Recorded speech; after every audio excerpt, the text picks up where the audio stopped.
नमस्कार, good evening. शाम के 5 बज रहे हैं। वक्त सीधी बात का है और मैं हूं आपके साथ मोनिका ग्रोवर। सीधी बात में आज हम बात करेंगे आसमान की, क्योंकि 7वें दिन भी आसमान में संकट बरकरार है। जी हां, बात होगी इंडिगो क्राइसिस की, क्योंकि 7 दिन बीत चुके हैं लेकिन ये क्राइसिस अभी भी ही बने हुए हैं। और जिस तरह की समस्याएं सामने आ रही हैं, जो तस्वीरें सामने आ रही हैं, वो कहीं ना कहीं न सिर्फ क्राइसिस को उजागर करती हैं, बल्कि इसके साथ ही जो गैप है स्ट्रेंथ के बीच में और स्पीड के बीच में, उस गैप को भी उजागर करती है। यही एक बड़ी वजह है कि मुद्दा अब संसद तक पहुंच चुका है और लगातार विपक्ष इस मुद्दे पर सरकार को घेरने की कोशिश कर रहा है। तो दूसरी तरफ इंडिगो की तरफ से और सरकार की तरफ से भी इस मामले में संलिप्तता है। एक्शंस लिए जा रहे हैं और स्थिति को संभालने की कोशिश की जा रही है, लेकिन फिर भी यात्री परेशान है। जिम्मेदारी किसकी है और कैसे इस क्राइसिस से पूरी तरीके से निपटा जाएगा, आज इसी पर होगी चर्चा। लेकिन उससे पहले देखिए कि यात्रियों का क्या कुछ कहना है। सर, अभी मेरी वापस से 3rd फ्लाइट ये लोगों ने कैंसिल की है। पहले मैं लखनऊ टू बेंगलोर जाना था, तो वहाँ से वो लोग ने बोला कि फ़्लाइट कैंसिल है, मंडे को ही बुक कीजिए। तो मैंने मंडे को बुक किया, एज़ पर उनके इंस्ट्रक्शन के हिसाब से ही मैंने बुक किया। वो बोले मंडे 100% फ़्लाइट मिल जाएगी, दिल्ली चले जाओ। दिल्ली आया, अभी सुबह पर बोल रहे हैं कि वापस फ़्लाइट कैंसिल है आपकी। मतलब ना फ़ोन उठा रहे, ना कोई ठीक से रिप्लाई कर रहे, ना कोई चीज़ की एग्जैक्ट इन्फॉर्मेशन नहीं दे रहे हमको वो लोग। मैं जयपुर से गुवाहाटी आई थी, फिर मेरा रिटर्न टिकट था 5 तारीख का इंडिगो का, वापस जयपुर जाने का, शाम को 5:55 का, लेकिन कैंसिल हो गया। या हंगामा हो रहा था तो हमको कुछ लिख के भी नहीं दिया, क्योंकि बहुत मार पिटाई हो गया शुरू यहाँ पे, इसलिए इन्होंने खिड़की बंद कर दिया। हम घर चले गए। कोई इंडिगो का न तो शिफ्ट किया टिकट, न ही कोई रिस्पॉन्स दिया, न जो फोन नंबर दिया था वो उठाया भी नहीं किसी ने। तो संकट आसमान में है और इंडिगो इस आसमान में जो संकट उत्पन्न हो गया है, जो लगातार जारी है, उसकी वजह से जमीन पर आ गिरा है। इस बीच क्या क्या हुआ है, मेजर पॉइंट्स क्या हैं, क्या क्या डेवलपमेंट्स इन 7 दिनों में देखने को मिले हैं और आज क्या डेवलपमेंट्स हुए हैं, इस क्राइसिस से कैसे उभरा जा रहा है, जरा ये आपको समझाते हैं कि अब तक क्या क्या हुआ। 4000 से ज्यादा उड़ानें निरस्त की जा चुकी हैं 7 दिन के भीतर 4000 से भी ज्यादा फ्लाइट्स। तो सोचिए यात्री किस लेवल पर परेशान होंगे। कंपनी ने 2300 डेली फ्लाइट्स में से 1650 संचालित करने का दावा किया है। कंपनी का दावा है कि हम 1650 फ्लाइट संचालित कर रहे हैं। इंडिगो के सीईओ का बयान सामने आया, हालात रोज बेहतर हो रहे हैं, 10 दिसंबर तक ऑपरेशन नॉर्मल होने की उम्मीद है। ये सीईओ की तरफ से बयान सामने आया, पहले 15 तारीख बताई गई थी। सुप्रीम कोर्ट ने इंडिगो के खिलाफ दायर याचिका पर तत्काल सुनवाई से साफ इनकार कर दिया। उन्होंने कहा है कि सरकार को मामला संभालने दे। ये सीजेआई की तरफ से बयान सामने आया है। सीजेआई सूर्यकांत ने कहा है कि भारत सरकार पहले ही इस मुद्दे पर एक्शन ले चुकी है। मामले की सुनवाई 10 दिसंबर को होगी, क्योंकि इंडिगो सीईओ भी 10 तारीख तक का समय मांग रहे हैं। इंडिगो ने हालिया उड़ान संकट के दौरान 610 करोड़ रुपए के रिफंड प्रोसेस किए हैं, लेकिन क्या ये भरपाई काफी है? जिन लोगों के वेडिंग फंक्शंस छूट गए, एग्जाम्स छूट गए, इंपॉर्टेंट मीटिंग्स छूट गई, 3000 यात्रियों का बैगेज वापस पहुंचा दिया गया है। रिफंड के साथ साथ 3000 की संख्या में यात्री जिनके बैगेज उन तक पहुंच गए हैं। दिल्ली हाईकोर्ट में भी याचिका दायर हुई है। इंडिगो फ्लाइट कैंसिलेशन पर याचिका बुधवार को सुनवाई के लिए लिस्ट की जा रही है। ऐसे में कौन से वो जरूरी सवाल जिनके इर्द गिर्द आज होगी सीधी बात, कौन से हैं वो सलगते सवाल, आइए एक एक कर अब आपके सामने वो सवाल भी रखते हैं, क्योंकि इनका जवाब बेहद जरूरी है। 7 दिन बाद भी क्रू कहां पर है? क्या इंडिगो ने जानबूझकर अंडर स्टाफिंग रखकर प्रॉफिट बढ़ाया और अब सिस्टम दह गया, धराशाही हो गया? जानबूझकर सब कुछ हुआ, सिर्फ प्रॉफिट ही मोटिव था और जिसकी वजह से अंडर स्टाफिंग में काम हो रहा था। अब 7 दिन बीत गए हैं, आपका क्रू कहां पर है? क्रू अगर मौजूद है तो फिर सारी चीजें तुरंत सुचारू क्यों नहीं हो पा रही हैं? क्या सरकार इतना बड़ा संकट होते हुए भी इंडस्ट्री की स्ट्रक्चरल कमजोरी को नजरअंदाज कर रही है? सवाल सरकार पर भी जाता है। यही एक बड़ी वजह है कि विपक्ष भी सरकार को बार बार घेर रहा है, लगातार सवाल उठा रहा है और संसद में भी इस मुद्दे की गूंज देखने को मिल रही है। तीसरा महत्वपूर्ण सवाल, इंटरनल रोस्टरिंग डाटा क्या बताता है? क्या इंडिगो ने एफडीटीएल लागू होने से पहले बड़ी संख्या में लीव, वीक ऑफ्स, इन सबको पेंडिंग रहने दिया कि पायलट्स को लीव नहीं मिल रही थी, वीक ऑफ नहीं मिल रहा था, तभी जो फ्लाइट्स थी वो नॉर्मली चल रही थी। लेकिन अब जब पायलट्स अपने वीक ऑफ लेने पर आए, लीव्स लेने पर आए, तो सब कुछ धराशाही हो गया सिस्टम। चौथा सवाल, अगर स्थिति कंट्रोल में है तो फिर एयरपोर्ट आज भी भीड़ से क्यों भरे हुए हैं? एयरपोर्ट पर जाइए, रेलवे स्टेशन जैसी स्थिति देखने को मिल रही है। आज भी वही स्थिति है कि एयरपोर्ट्स पर काफी भीड़ है, यात्री परेशान हैं, लगातार यात्री बोल रहे हैं कि हमारा कितना नुकसान हो गया है, जरूरी मीटिंग्स तक लोगों की छूट गई। इंडिगो की शॉर्ट टर्म फिक्सेस क्या लॉन्ग टर्म मेल्टडाउन को जन्म देंगी? ये सवाल सबसे इंपॉर्टेंट हो जाता है। अभी आप क्राइसिस को समेटने के लिए शॉर्ट टर्म फिक्सेस कर लेंगे, शॉर्ट टर्म सॉल्यूशंस कर लेंगे, पर कहीं ये ना हो कि लॉन्ग टर्म मेल्टडाउन को जन्म दे दे, आगे जाकर इतनी बड़ी समस्या कुछ समय बाद खड़ी हो जाए कि जिसको समेटना, जिसको संभालना बेहद मुश्किल हो जाए। इसीलिए ये सवाल हम यहाँ पर कर रहे हैं, और ये सवाल बहुत ज्यादा जरूरी हो जाता है। तो ये वो महत्वपूर्ण सवाल जिनका जिक्र आज होगा, और इन सवालों का जवाब सीधी बात में आज हम लेने की कोशिश करेंगे। हमारे साथ हमारे खास मेहमान भी जुड़ चुके हैं, एक एक कर उनका परिचय आपसे करा देते हैं। हमारे साथ तपोष पाल जी हैं, भारतीय जनता पार्टी का पक्ष रखने के लिए, सरकार की तरफ से जवाब देने के लिए बीजेपी के प्रवक्ता। हमारे साथ कांग्रेस के प्रवक्ता संजीत कुमार जी हैं। इस चर्चा में स्क्वाड्रन लीडर सुबोध दीक्षित जी, एविएशन एक्सपर्ट, बस कुछ ही देर में हमारे साथ जुड़ जाएंगे। आनंद कुमार तिवारी जी, एविएशन एक्सपर्ट, उन्हें भी आप टीवी स्क्रीन पर इस वक्त देख रहे हैं। आप सभी खास मेहमानों का बहुत बहुत स्वागत है। तब सबसे पहले तपोष पाल जी, मैं शुरुआत आप ही के साथ करना चाहूंगी, क्योंकि इंडिगो क्राइसिस सिर्फ आसमान की अब आफत बनकर नहीं रह गया है, बल्कि संसद में भी ये मुद्दा तेजी के साथ गूंज रहा है, विपक्ष सरकार को घेर रहा है, कई सवाल उठा रहा है। क्या जवाब सरकार के पास है?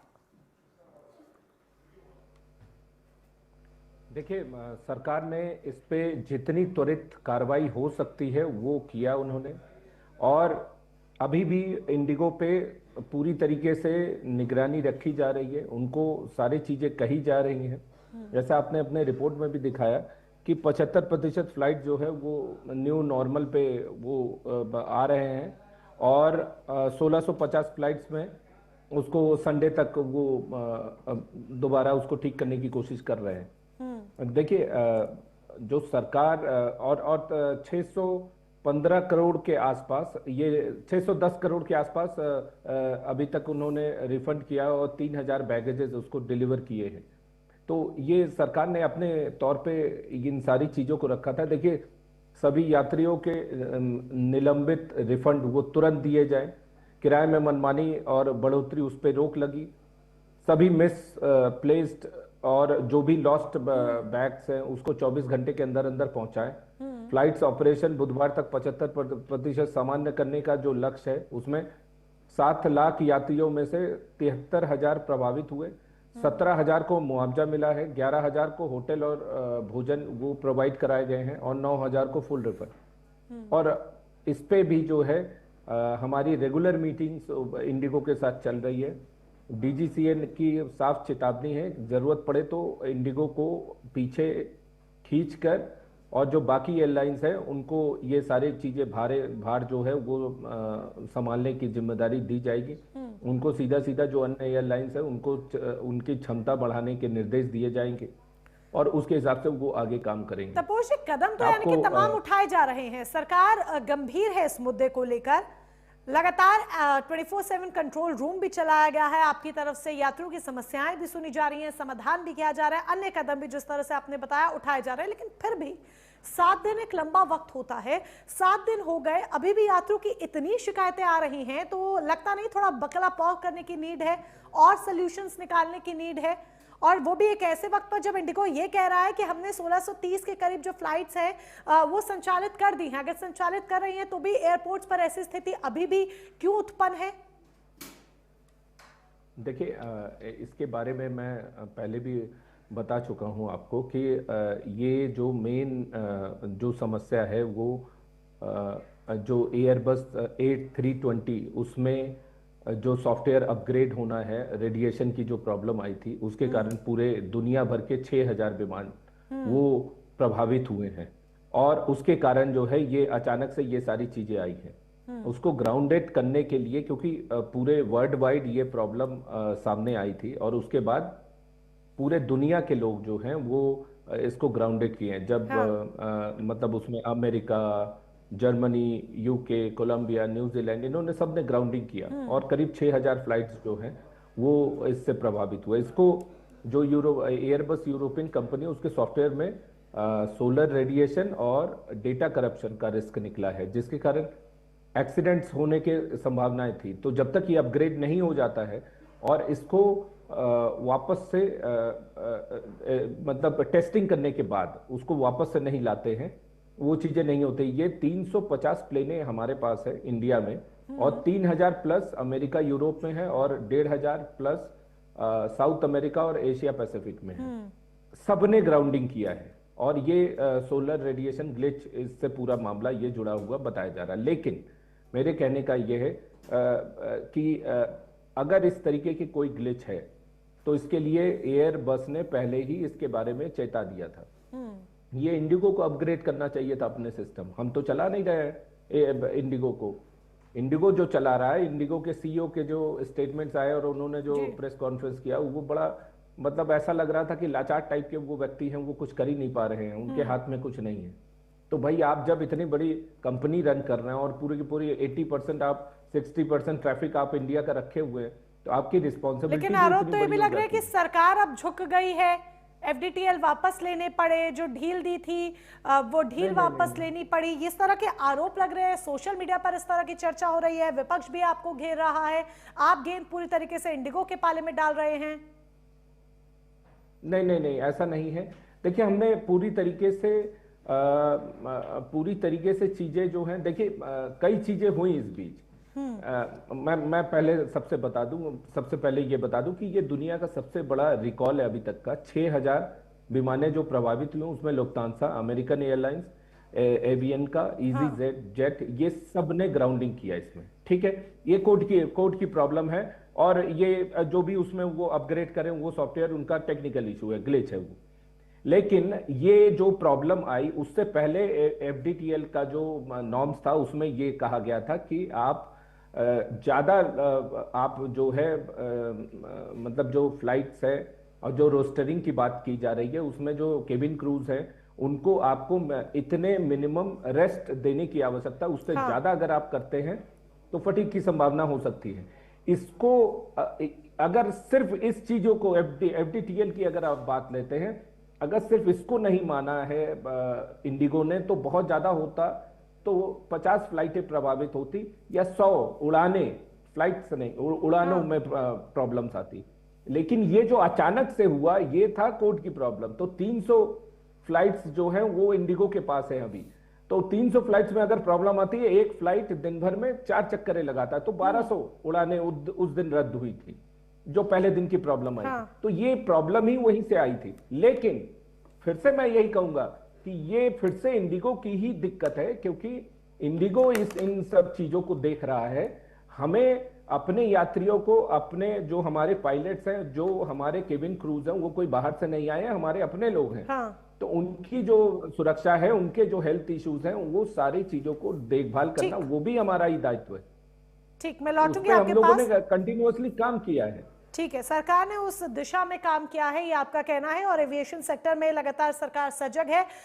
संजीत कुमार जी के पास भी जाते हैं। संजीत कुमार जी, विपक्ष लगातार संसद में सरकार को घेर रहा है, लगातार सवाल उठा रहा है। सिर्फ राजनीतिक बयानबाजी या फिर आपके पास कोई नीति प्रस्ताव भी है जिससे आपको लगता है कि ये संकट दोबारा ना हो, या फिर कोई ठोस सबूत या कोई ठोस आधार की इसी वजह से ये पूरी समस्या आकर खड़ी हो गई है? जी मोनिका जी, नमस्कार। सभी साथियों को नमस्कार। भारतीय जनता पार्टी और भारतीय जनता पार्टी के नेता आदरणीय नरेंद्र मोदी जी लगातार न सिर्फ स्वयं बल्कि उनके तमाम स्वयंसेवक कार्यकर्ता नैतिकता के ऊपर ज्यादा भाषण देते हैं। उन्होंने स्वयं कहा था कि एक सामान्य आदमी, गरीब, चप्पल जो पहनने वाला व्यक्ति है, वो फ्लाइट चढ़ेगा। स्थिति ये है कि 1-1 लाख रुपए आज वसूल किए जा रहे हैं। तो पहली बात, आप सरकार के बारे में ये आप कहती हैं कि आप कुछ सुझाव देंगे। सरकार किन किन सुझावों को मानना चाहती है? राहुल गांधी जी ने पिछले 1 वर्ष पहले इस एविएशन विभाग के अंदर जो होने वाली परेशानी थी, जो फ्लाइट्स और उनकी जो ट्रेनिंग थी, इनके बारे में उन्होंने 1 साल पहले चेताया था सरकार को। राहुल गांधी ने न सिर्फ इस एविएशन इंडस्ट्री के बारे में, बल्कि तमाम चीजें, कोई ऐसा मुद्दा नहीं जिसके बारे में राहुल गांधी जी नहीं बोलते हैं। लेकिन भारतीय जनता पार्टी और नरेंद्र मोदी जी की एक कमजोरी क्या है कि यदि कोई अच्छी बात भी अगर कोई बोलता हो तो उसे नजरअंदाज करना है। क्यों? क्योंकि इन्फीरियरिटी कॉम्प्लेक्स है, अंदर से वो आत्मग्लानि होती है, क्योंकि वो तो पढ़े लिखे हैं नहीं, उन्हें समझ तो आती नहीं कि हमें एविएशन इंडस्ट्री के अंदर क्या करना है, कैसे। अगर होती तो इस देश की एक बेहतरीन जो भारत के पास अंडरटेकिंग थी उसको उन्होंने टाटा को पुनः वापस में कर दिया। तो आज स्थिति ये है कि आप वर्तमान परिस्थितियों में आप समझने को तैयार ही नहीं है, चाहे किसी भी इंडस्ट्री। मैं कह रहा हूं एविएशन इंडस्ट्री छोड़ दीजिए, आज एविएशन इंडस्ट्री के अंदर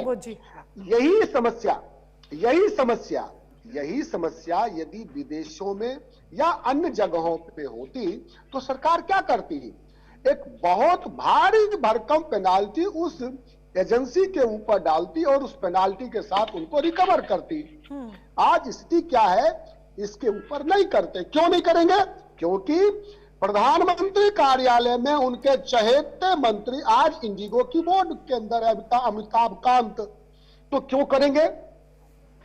क्योंकि इंडिगो ने उन्होंने इलेक्टोरल बॉन्ड के रूप में भारतीय जनता पार्टी को पैसा दिया है, इसीलिए लोगों को दिक्कत हो, क्या हमें परेशानी? हम तो इस देश के अंदर 150वीं वर्षगांठ के अंदर जिन्ना और नेहरू जी और तमाम महात्मा गांधी को माध्यम से किस प्रकार कांग्रेस को गाली दी जा सके, इस प्रकार वो बहाना हम ढूंढने का प्रयास करते हैं और कहते हैं कि अब हमें ये काम। तो जब इस देश के अंदर भारत के प्रधानमंत्री के रूप में कम और भारतीय जनता पार्टी का एक मंडल स्तर के निचले स्तर का भी कार्यकर्ता की से भी कम बौद्धिक क्षमता रखने वाले आदरणीय नरेंद्र मोदी जी जब भाषण देते हैं और अपने उस 7 मिनट के भाषण में 7 बार स्वर्गीय नेहरू के बारे में जब वो बातें बोलते हैं और अपनी गलत भाषा का प्रयोग इंडस्ट्री की बात हो रही है, तो सीधे इसी पर आकर जो आप सरकार पर सवाल उठा रहे हैं, आपने मोनोपोली से लेकर तमाम तरीके के गंभीर आरोप लगाए, तमाम तरीके के सवाल उठाए। अगर उसी पर आकर आप बात कर अगर आधार और नीतियां बताएं तो वो ज्यादा बेहतर होगा। वंदे मातरम पे चर्चा मैं बताना ये चाहता हूं कि जब इन विषयों के ऊपर ही अगर बोलना हो, प्रतीकात्मक रूप से इस देश के अंदर भाषणबाजी करनी हो, तो इंडिगो जैसे मुद्दे और तमाम जो व्यवहारिक मुद्दे हैं, इस देश के लिए मुद्दे हैं, वो मुद्दे छूट जाते हैं। सर, राज्यसभा में एविएशन मिनिस्टर ने जवाब दिया है और ओम बिरला की तरफ से भी स्टेटमेंट था लोकसभा के स्पीकर की तरफ से कि इस पर जल्द पूरा जवाब इंडिगो क्राइसिस पर सरकार की तरफ से दिया जाएगा। तो मुझे ऐसा लगता है कि जब जवाब दिया जा रहा है, विपक्ष वहां पर अपने सवाल उठाए, मुद्दे की बात रखे। अगर आपके पास, अगर जिस तरीके से आप कह रहे हैं कि आपकी पार्टी में बहुत पढ़े लिखे लोग हैं, तो अगर आप उसके सॉल्यूशंस पर जाएं, उसके सॉल्यूशंस अगर सजेस्ट करें तो वो ज्यादा बेहतर नहीं होगा? सॉल्यूशंस आज से 1 साल पहले आदरणीय राहुल गांधी जी ने अपने वक्तव्यों के माध्यम से सरकार को सॉल्यूशंस की बात आप करते हैं। पुतिन की यात्रा होती है आदरणीय राहुल गांधी जी को, आप कहते हैं हम सुनेंगे नहीं। सर, जख्म आपके किसी भी मुद्दे पर चर्चा हो रही हो, कांग्रेस के जितने जख्म है ना, वो सारे जख्म आप एक मुद्दे पर उठाकर ले आते हैं और लिस्ट गिनाते हैं। सॉल्यूशंस की बात आप करते हैं।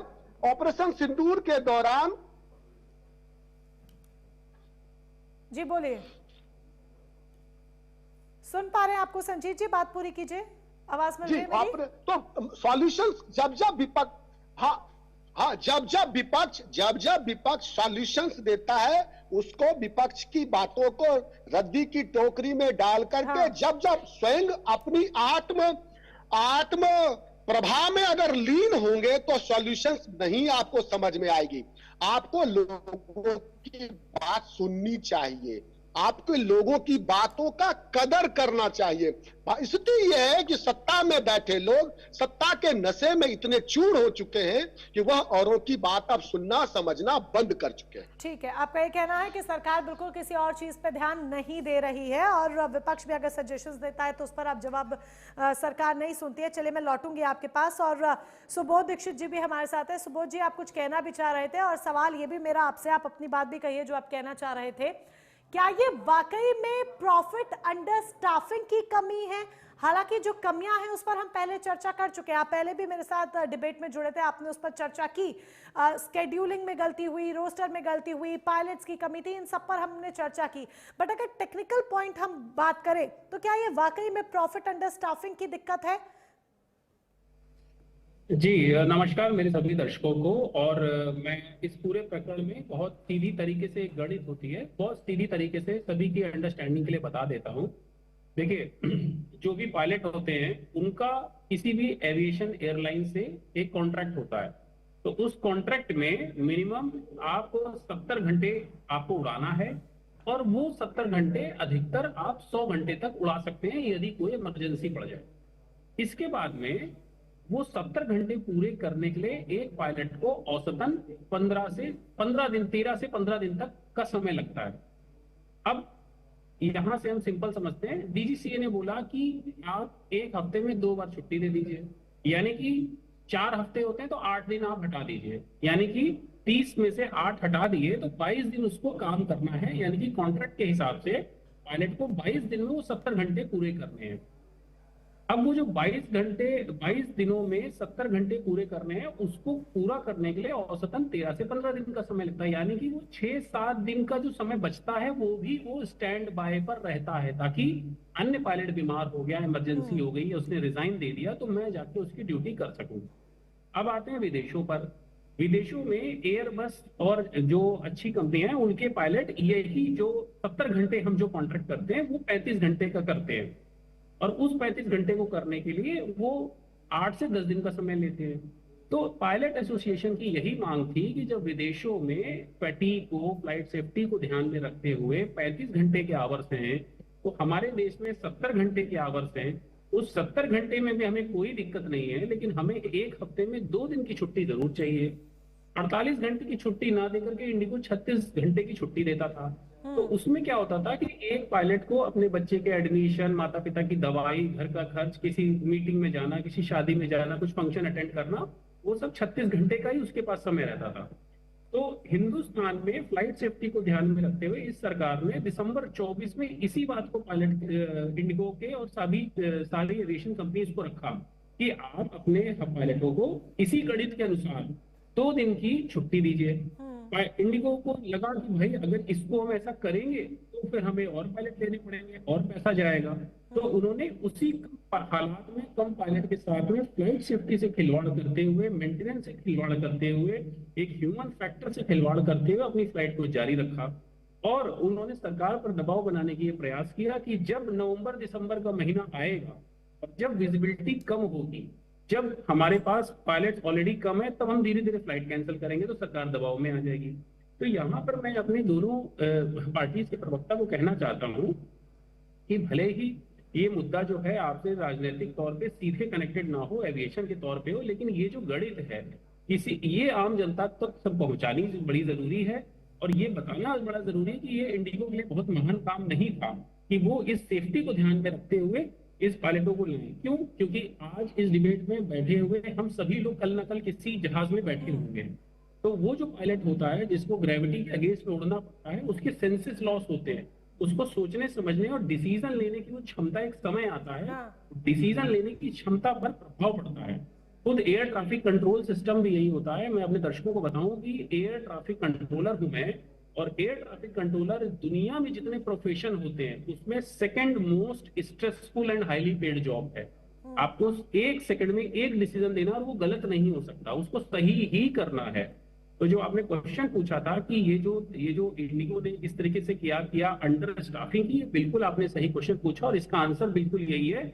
इस पूरी गणित को इंडिगो अपने ऑपरेशन को समझते हुए, जानते हुए उन्होंने अंडर स्टाफिंग पैसे बचाने के लिए किया और अपने प्रॉफिट्स इंडिगो के कर्मचारियों जी बिल्कुल किया। और उन्होंने हमारी पर ये अपनी जमीन प्रॉफिट्स के किस साथ तरीके खेलना से आम लोगों की जान के लिए खतरा बन सकते हैं, शायद इंडिगो ने नहीं सोचा, और क्या इसके खिलाफ किसी तरह का कोई एक्शन, कानूनी एक्शन भी लिया जाएगा, ये भी एक सवाल बनता है जिसका जवाब हम आगे जाकर लेंगे। सो सॉरी अनंत कुमार जी, एक छोटे से ब्रेक का वक्त हो रहा है, मैं ब्रेक के बाद लौटूंगी और आप ही के साथ चर्चा की शुरुआत करेंगे।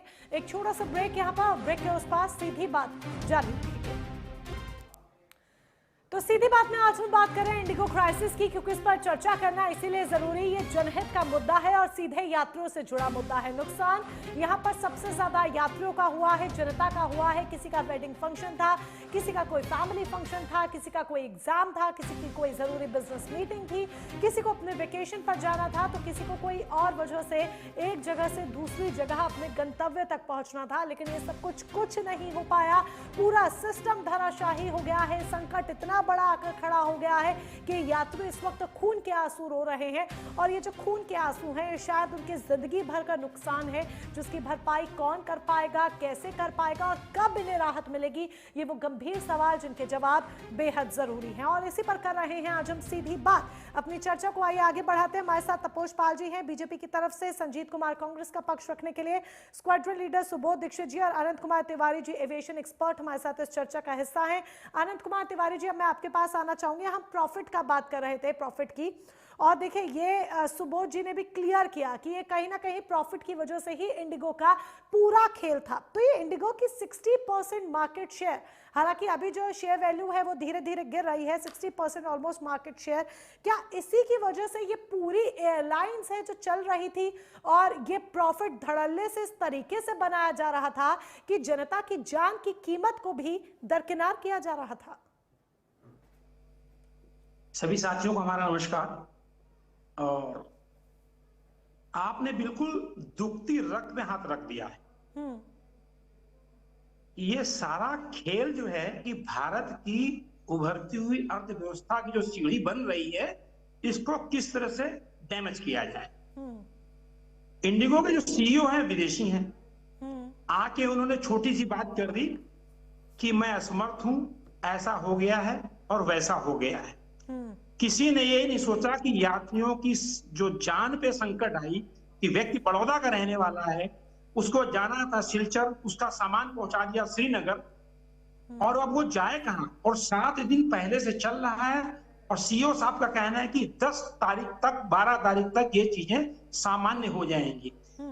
कोई व्यक्ति अगर अपने घर पर हो तब तो समझ में आती है कि आप दिल्ली के रहने वाले, चलिए भाई वापस चले गए, रहने वाले आप सिलचर के फंस गए बड़ौदा में, और सरकार पर ये एक पूरा सबोटेज के तहत मुझे लगता है दबाव बनाने की कोशिश है, क्योंकि इंडिगो की 65% हिस्सेदारी है, और जनमानस को अगर क्रूरता से आप कंट्रोल कर दो तो सरकार अपने आप दबाव पे आ जाएगी। सरकार बिल्कुल कुछ अच्छी प्लानिंग कर रही होगी। और दूसरी बात हमारे मित्रों ने कही कि पायलट्स के ऊपर वर्किंग आवर्स का एक स्ट्रेस होता है, तो भाई मैं ये कहना चाहूंगा कि हम जिस बैकग्राउंड से हैं वो एयरफोर्स का बैकग्राउंड है। हमारे ये पायलट्स होते हैं, पायलट्स का सिलेक्शन आम आदमी नहीं कराता है, उसका पीएबीटी टेस्ट अलग होता है, उसकी ट्रेनिंग अलग होती है, उसका स्ट्रेस लेवल फेस करने का पैटर्न अलग होता है, और उसकी उसी में एग्जामिनेशन होती है। हाँ, यहाँ पर सरकार थोड़ा सा अगर सुन ले कि कोई ऐसा रास्ता निकाले कि उन लोगों को अपने घर तक तो पहुंचा दीजिए, चलिए सामान चलाए।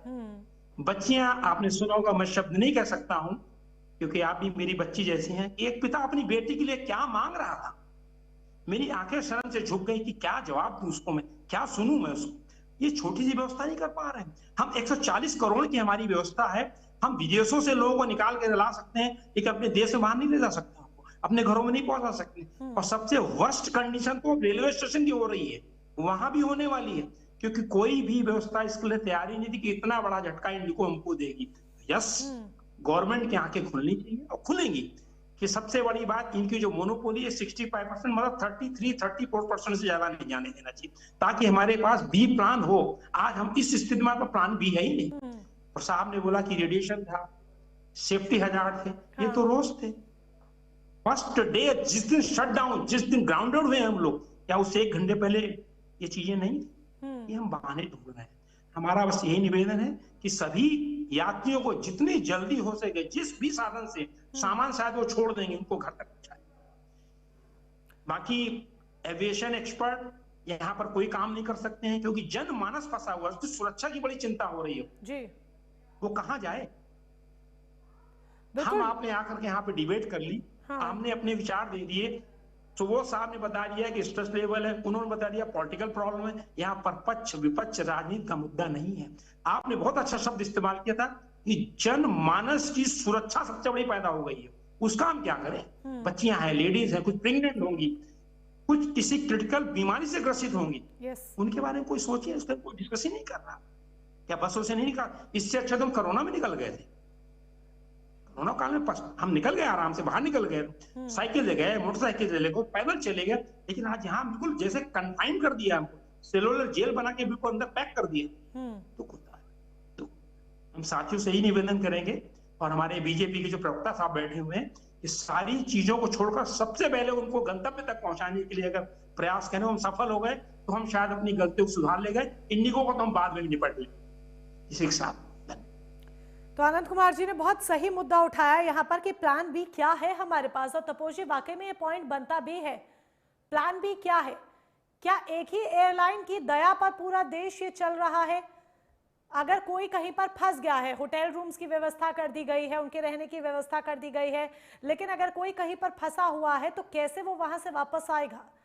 कोई और एयरलाइन, कोई और तरीका, ठीक है, रेलवे इसमें पूरा सपोर्ट कर रहा है, अच्छे कदम सरकार की तरफ से भी उठाए गए हैं, रेलवे सेक्टर की तरफ से भी उठाए गए हैं, बट प्लान बी, एक फुल प्रूफ प्लान बी तो होना चाहिए ना, कि लोगों को संतुष्टि हो। देखिए, इस पे ऑल्टरनेट प्लान किए जा रहे हैं कि जितना जल्दी हो सके उसको रेगुलराइज करने की बात हो रही है, और जो भी इसमें स्टेप्स लेने की बात है, और ऑब्वियसली क्योंकि लोगों को अपने अपने गंतव्य में पहुंचना है, तो ये सबसे महत्वपूर्ण चीज़ है। इसीलिए रेलवे जो है वो एडिशनल ट्रेन्स चला रही हैं, और हाई स्पीड ट्रेनों की को उतारा गया है। तो इस तरीके से काफ़ी चीज़ें हैं। देखिए, एक चीज़ मैं बता दूं सबसे पहले कि जिस समय कांग्रेस की सरकार थी, ये बार बार कह रहे थे कि राहुल गांधी को ये मालूम है इस प्रॉब्लम के बारे में। तो देखिए, कांग्रेस की ही सरकार थी जिसमें कि जेट एयरवेज और किंगफिशर क्रैश हुए, और इंडिगो उस समय लॉन्च हुआ था, और टॉप पे था जेट एयरवेज और किंगफिशर रातों रात बंद हुई, और पूरा मोनोपोली दे दिया गया किसको? इंडिगो को। उससे पहले एयर डेकन करके जो सस्ती एयरलाइंस चलती थी उसको ओवरटेक किया किसने? किंगफिशर ने। और उसके बाद ये दोनों एयरलाइंस को बंद कर दिया गया, रातों रात बंद हुए। उनके जितने एम्प्लॉयज थे वो सड़क पे थे नेक्स्ट डे, और काफी बहुत बड़ा प्रोटेस्ट हुआ था दिल्ली में से लेके पूरे इंडिया में। तो ये कह रहे हैं कि हमें सब कुछ मालूम है, और तो आप क्यों नहीं सुधार लिए? और एक बात बताइए, जो बॉन्ड का पैसा आप कह रहे हैं, बॉन्ड तो हम ही लोग लेके आए थे कि जिससे कि ये उजागर हो सके कि कौन कंपनी किसको कितना पैसा दे दे, जिससे करप्शन बंद हो सके। इनके सरकार के समय में कभी ये चीज मालूम चला था? ये बॉन्ड की फैसिलिटी अगर कोई लेके आया है तो भारतीय जनता पार्टी लेके आई है, और उस बॉन्ड से ही, उसके डिटेल से ही ये मालूम चला है कि महागठबंधन को 25 करोड़ रुपए मिले हैं, कांग्रेस को 5 करोड़ मिले हैं, टीएमसी को 16 करोड़ मिले हैं, शरद पवार एनसीपी को 4 करोड़ मिले हैं, एनडीए को 31 करोड़ का सपोर्ट मिला है जो कि इंडिगो से मिला है। और ये जो मोनोपोली थी, जो जेट एयरवेज की मोनोपोली थी और किंगफिशर की मोनोपोली थी, उसके बाद ये खत्म हुई और पूरी इंडिगो को दे दी गई। 2014 के बाद हमने इस मोनोपोली को खत्म करने के लिए कम से कम 6 एयरलाइंस को हम लोगों ने इंट्रोड्यूस किया। Air Asia, Vistara, Star Air, Fly Big, Akasa, Fly 91, ये 6 एयरलाइंस थे जिसको कि हम लोगों ने 2014 के बाद इंट्रोड्यूस किया, जिससे कि मोनोपोली पे खत्म हो सके, और उसको, और टाटा को वापस टाटा पे दिया गया। ये टाटा पे भी बात कर रहे थे, मैं आता हूं उस पे। शंख एयर और एयर केरला और अल हिंद एयर, ये इनको लाइसेंस दी गई है, ये भी जल्दी से जल्दी अपने ऑपरेशन स्टार्ट करेंगे। आप एक बात बताइए, ये टाटा के लिए बात कर रहे थे, टाटा तो लॉस में था। आपको अगर इतनी ही जानकारी थी उस समय, आपके समय में तो टाटा आपके पास था, क्यों नहीं उसको प्रॉफिटेबल बना दिए? क्यों आपके समय में जेट एयरवेज और किंगफिशर बंद हुआ, और टाटा जो है, जो आपके पास एयर इंडिया था, वो बिल्कुल से लॉस पे था और वो एक भी बिजनेस नहीं करता था। दिल्ली उस पर संसद में लड़ाइयां होती थी, क्यों नहीं आपको उसको प्रॉफिटेबल बना दिया आपने? तो देखिए, दिक्कत क्या है कि आज हर एक चीज में, और ये इनके पास कोई बात नहीं था, तो ये फिर आज चले गए वंदे मातरम के बातों पे। उस पर अगर चर्चा करेंगे आप तो कहीं ठहर ही नहीं सकते हैं। देखिए सो कॉज नोटिस दिया गया जिसमें कि रूल्स का हवाला दिया गया। एफडीटीएल का नाम आपने कभी नहीं सुना होगा, इतने बड़े बड़े इससे पहले जो है दुर्घटनाएं हुई हैं और सब कुछ हुआ है। एफडीटीएल अपना काम पिछले 2 साल से स्ट्रिक्टली इंडिगो से कराने की कोशिश कर रहा है। हमने किसी को भी ये जो है टेकन फॉर ग्रांटेड नहीं लिया है। हमने हर एक व्यक्ति को, हर एक इंडस्ट्री को उस पर सरसरी निगाहें रखी हैं। और जिस तरीके से आप देखिए एविएशन मिनिस्टर जो है वो दिन रात वहीं पे एयरपोर्ट पे दिखेंगे आपको, वहीं पे बैठे हुए हैं, वहीं पे स्टेटस ले रहे हैं। पूरा मंत्रालय रन कर रहा है और इनके पीछे लगा हुआ है।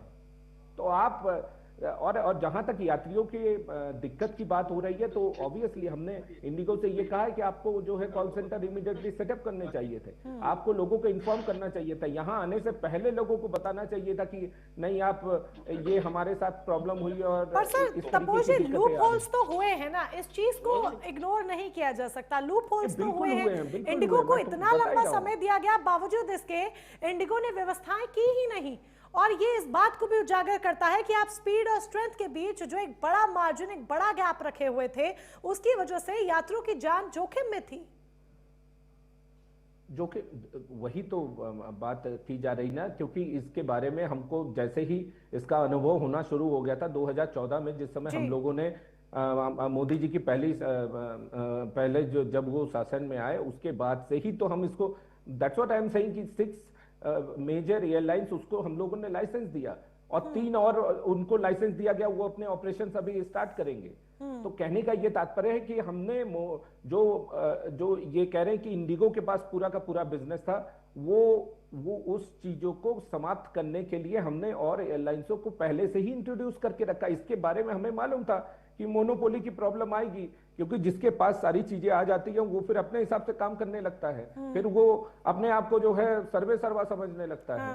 तो दिक्कत इसी बात की है। इंडिगो को इन चीजों को लेके चेताया भी गया था और ये भी कहा गया था कि आप जो 18,000 दे रहे हैं अपने ग्राउंड स्टाफ को, उसमें आप परिवर्तन करिए। आप जो अलाउंसेस दे रहे हैं उसमें आप परिवर्तन करिए। आप जो आवर्स आप जो ले रहे हैं, जितने घंटे का काम लेना चाहिए वो आप गलत ले रहे हैं, उसको कम करिए। रेस्टिंग पीरियड जो है उसको कम करना है, रोस्टरिंग जो है उसको बढ़ानी है, आपको अपने पायलट्स ज्यादा करने हैं। तो इससे तो एक बात तो समझ में आ गया कि, और देखिए 2014 के बाद, 2014 से पहले कितने एयरपोर्ट थे और 2014 के बाद कितने एयरपोर्ट हुए आप देखिए।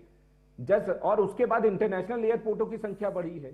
तो उस हिसाब से इंडिगो ने अपने ऊपर भार तो ले लिया पूरे पैसेंजर्स का, लेकिन उस हिसाब से वो चला नहीं पा रही थी। वो अपने एक होता है कि आपने जो है ये दिखा दिया कि हाँ हमारी सर्विस सबसे अच्छी है और सबसे वो है, लेकिन आपके मैनेजमेंट उतने पुख्ता नहीं है। तो इंडिगो को उस हिसाब से सीईओ भी हायर करने चाहिए थे, उस हिसाब से डायरेक्टर्स भी बनाने चाहिए थे, उस हिसाब से ऑडिट टीम भी बनानी चाहिए थी, लेकिन ये सारी चीजें नहीं थी। ये सब काम सरकार का नहीं था, तो भी हम लोग इस काम में लगे हुए थे। हमारा मंत्रालय एक तरीके से, जो हमारे मिनिस्टर्स हैं वो एज अ मैनेजर काम कर रहे थे वहां पे इन एयरलाइंस कंपनियों के पीछे पीछे। तो ये तो भारी दिक्कत थी ही उनके साथ। और इसके लिए आप देखिए एफडीटीएल के जो नॉर्म्स है और जो हमारे इंस्ट्रक्शंस है और जो हमने आज सो कॉज नोटिस भी जो दिया गया है और 48 घंटे में उनसे जवाब भी मांगा गया है कि क्यों ऐसी स्थिति है। तो अब देखिए उसके ऊपर, और जहां तक कार्रवाई की बात है बिल्कुल कार्रवाई होगी आप कह रहे हैं। और संजीत जी देखिए सरकार बार बार कह रही है कि कार्रवाई होगी, एफडीटीएल का भी उन्होंने जिक्र किया, शोकॉज नोटिस भी भेजा गया, 48 घंटे में जवाब भी मांगा गया इंडिगो से, और जो लापरवाहियां हुई हैं, जो सारी चीजें तपोज जी खुलकर उसको बता भी रहे हैं। लेकिन फिर भी आप बार बार आरोप लगा रहे हैं और विपक्ष की तरफ से कहा जा रहा है कि इंडिगो के साथ नरमी बरती जा रही है। तो क्या आपको ये लगता है कि ट्रांसपेरेंसी नहीं है या क्या वजह है? मैं समझता हूं चाहे एविएशन मिनिस्टर की बात हो, चाहे होम मिनिस्टर की बात हो, चाहे रेलवे मिनिस्टर की बात हो, तमाम घटनाएं घटने के बाद हम ये कर रहे हैं, हम वो कर रहे हैं। उड़ीसा में घटना घटी, रेलवे मिनिस्टर ने इस्तीफा नहीं दिया। बेसन में घटना घटी, गृह मंत्री ने इस्तीफा नहीं दिया। और आज इंडिगो की घटना घटी और एविएशन मिनिस्टर ने घटना नहीं, सभी मैनेजर की तरह काम करते हुए घटना घट जाती है। तो इसीलिए मैं ये कहना चाहता हूं कि देखिए, अगर आपको मंत्रालय का ज्ञान नहीं है, थोड़ा सा विपक्ष जो आपको समझाता है, बुझाता है, थोड़ी सी इन बातों को समझिए। हमने कहा है कि आपको क्या करना चाहिए, थोड़ी सी जिम्मेदारी लीजिए। अगर शर्म आती है तो थोड़ा सा इस्तीफा देने का भी काम करिए। नहीं करेंगे, ढीठ की तरह बोलेंगे, काम ये कर रहे हैं, हम वो कर रहे हैं। इसीलिए इस देश को आपने, जो आदरणीय भारतीय जनता पार्टी के नेता श्री नरेंद्र मोदी जी ने कहा था कि हम चप्पल वाले को 1 रुपए के लिए उनको चेन्नई जाने की अगर फ्लाइट लेनी है तो 1 लाख रुपए में मिलती है। तो इसीलिए हमें इस देश को इन लंबे लंबे भाषणों वाले नेताओं से बचना पड़ेगा। लंबे लंबे भाषण नहीं, हमें काम की बात आप बताइए कि 11 साल आप सत्ता में हो गए और 11 साल के बाद अगर ये घटना हो रही है और इंडिगो का इतनी मोनोपोली चल रही है डोमेस्टिक एयरलाइंस के अंदर, तो कौन जिम्मेदार है इसके लिए और इसकी जिम्मेदारी कौन तय करेगा? अगर इंडिगो ने ये घटना की है, इसकी पेनाल्टी क्या तय होगी? सरकार ने प्राइमरली प्राइमा फेसिस केस को देखते हुए सरकार ने क्या तय किया? उन्होंने कहा कि साहब आप पैसे वापस कर दीजिए, लेकिन क्या पैसे वापस कर देने से जो बातें हुई है, जो घटना घटी है, उसकी भरपाई हो जाएगी क्या? इसीलिए मैं ये कहना चाहता हूं कि आप सरकार में केवल आपने मीडिया के अंदर जब भी देखेंगे कि मीडिया के अंदर चर्चा होती है कि आप चुनाव, आप बिहार जीत लिया, बंगाल की तैयारी है, तो जब मिनिस्टर चुनाव लड़ाने के लिए बैठ जाएंगे तो मैं समझता हूं ये घटना तो होगी। बेसन की भी घटना होगी, उड़ीसा की भी घटना होगी और ये एविएशन मिनिस्ट्री के अंदर ये घटना होगी। ये बातें आम बातें, सरकार सत्ता में बैठ करके आप खेल करने लगे हैं। आप सरकार और पार्टी दोनों में अंतर समझिए। आप मिनिस्टर हैं, अपनी रिस्पॉन्सिबिलिटी मानिए और समझिए। जी, तो तपोष जी ने बताया तो कि वो पूरा सारा कुछ संभाल रहे हैं, खुद जाकर मॉनिटर कर रहे हैं, सब कुछ कर रहे हैं, तो ये जिम्मेदारी नहीं है तो फिर ये क्या है?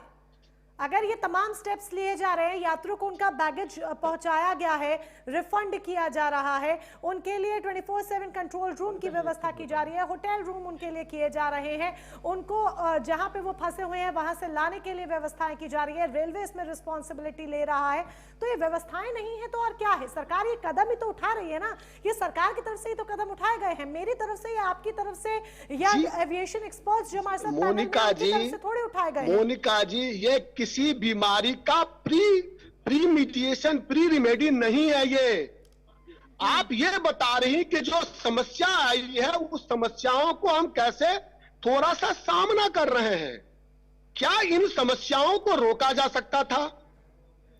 अगर हां, तो उसके लिए सरकार ने इन 11 वर्षों में क्या योजना बनाई? आपने कहा कि हमने कुछ इंडियन एयरलाइंस, कुछ एयरलाइंस को हमने एंट्री दिया, उनकी मोनोपोली कम भी, लेकिन आज की तारीख में जब 50% से ज्यादा उनकी मोनोपोली है, उनके मार्केट पर है, इंडिगो का है, तो आप ये कह रहे हैं कि हमने कम कर दिया। इन 11 वर्षों, अगर 11 वर्ष का समय छोटा होता है तो मैं समझता हूं इन चीजों को हमें फिर से व्याख्या करनी पड़ेगी। फटाफट 40 सेकंड्स में आंसर, फिर मैं सुबोध जी के पास जाऊंगी। फटाफट से 40 सेकंड्स में आंसर प्लीज, 1 लाइन। देखिए, ये कह रहे थे कि इन प्रॉब्लम्स को रोका जा सकता है कि नहीं। देखिए, कैसे रोक देंगे आप भाई, जब सॉफ्टवेयर में स्नैग है और एयरबस ने उस पर जो है प्रेस कॉन्फ्रेंस करके उसमें प्रॉब्लम रेज किया है, तो आप इस प्रॉब्लम को कैसे रोक देंगे? सरकार जाके कोड लिखेगी क्या वहां पे? हमारे मिनिस्टर जाके उनके सॉफ्टवेयर के कोड लिखेंगे क्या? तो ये तो बचकानी बातें हैं, टेक्निकल प्रॉब्लम है, उस पर ओवरकम किया जा रहा है। हाँ, ये अचानक से आई हुई प्रॉब्लम है, लेकिन FDTL की जो बातें हैं, जो कि उनको रेस्ट देने की बातें हैं, उस पर हमने कार्रवाई किया है। ऐसा नहीं कि हमने कभी नहीं किया है, हमने किया है, लेकिन इंडिगो की मनमानी थी। एक चीज और बता दूं मैं, जो आज तक कभी नहीं हुआ, इनका भी शासन था इतना लंबा चौड़ा, फेयर कैप्स हमने लगाए हैं अप टू 500 किलोमीटर, 7,500 से ज्यादा कोई नहीं ले सकता, 500 से 1,000 किलोमीटर, 12,000 से ऊपर कोई नहीं ले सकता, 1,000 से 1,500 किलोमीटर तक 15,000 से ज्यादा कोई नहीं ले सकता, और उसके ऊपर जो है 18,000 है। तो ये फेयर कैप्स कभी आप बताइए आप लगाए हो? कोई मनमानी अभी लगे हैं, फेयर नहीं ले सकता है। और सुबोध जी, ठीक है, समय की मेरे पास थोड़ी सी कमी है, उम्मीद करती हूँ संजीत जी आपको अपना जवाब मिल गया होगा जो तपोष जी ने दिया है। और सुबोध जी से अब मेरा सवाल, क्या आपको ये लगता है कि अभी ये जो फिक्सेस किए जा रहे हैं इस पूरे क्राइसिस को समेटने के लिए, क्या ये शॉर्ट टर्म फिक्सेस एक लंबे लॉन्ग टर्म मेल्टडाउन को जन्म दे सकते हैं आगे जाकर? जी बिल्कुल, ये जो अभी छोटे छोटे कदम सरकार अभी उठा रही है, ये रास्ता धीरे धीरे आगे कसना पड़ेगा। और मैं बहुत जल्दी से इस सबका आंसर दे देता हूँ। पिछले 11 वर्षों में 2014 के टाइम में यहाँ तक कि चाइना बॉर्डर के आसपास भी बहुत सारे छोटे छोटे रनवेज बनाए गए हैं। हाँ। टिट्टू, जिसमें टुटिंग, एलोंग, विलोंग, पचूका, पासीघाट, इसके अलावा अभी आपने न्यूमा एयरफील्ड देखा। तो सरकार एविएशन के मामले में बहुत तेजी से आगे बढ़ रही थी, उड़ान स्कीम भी लेके आ रही थी। जहां छूटा है, वो क्यों छूटा है? क्योंकि डॉक्टर, एविएटर और सोल्जर, ये ऐसे प्रोफेशन होते हैं जिनका आप तुरंत मार्केट से या किसी दिहाड़ी के मजदूर से स्टैंड बाय नहीं ला सकते हैं। जो एविएटर है, जो डॉक्टर है, वो स्पेशलिस्ट है अपनी जगह का। और जो एयरबस ने ये स्टेटमेंट दिया है कि ये हमारा सॉफ्टवेयर ग्लिच था, वो सॉफ्टवेयर ग्लिच होने के बावजूद भी उसका आंसर था। हमेशा इन चीजों के लिए एक सॉफ्टवेयर के साथ में एक मैनुअल लिस्ट बनती है कि अगर सिस्टम डाउन हो गया, और ठीक ये घटना जो अभी आतंकवादी घटना लाल किले के सामने हुई, वहां पर 2 दिन पहले एटीएस सिस्टम खराब हो गया था, पूरा सिस्टम डाउन था, आसमान में 200 जहाज थे। सिस्टम के भरोसे नहीं रहना चाहिए। जो मैनुअल चीजें हैं या फिर मैनुअली आप स्केड्यूलिंग कर रहे हैं या दूसरी सॉफ्टवेयर्स के जो रिलेटेड वर्क है वो मैनुअली भी पैरेलली होने चाहिए। चलिए, इस चर्चा को यहाँ पर विराम देने का वक्त हो चला है। आप सभी खास मेहमान हमारे साथ जुड़े, उसके लिए बहुत बहुत धन्यवाद आपका।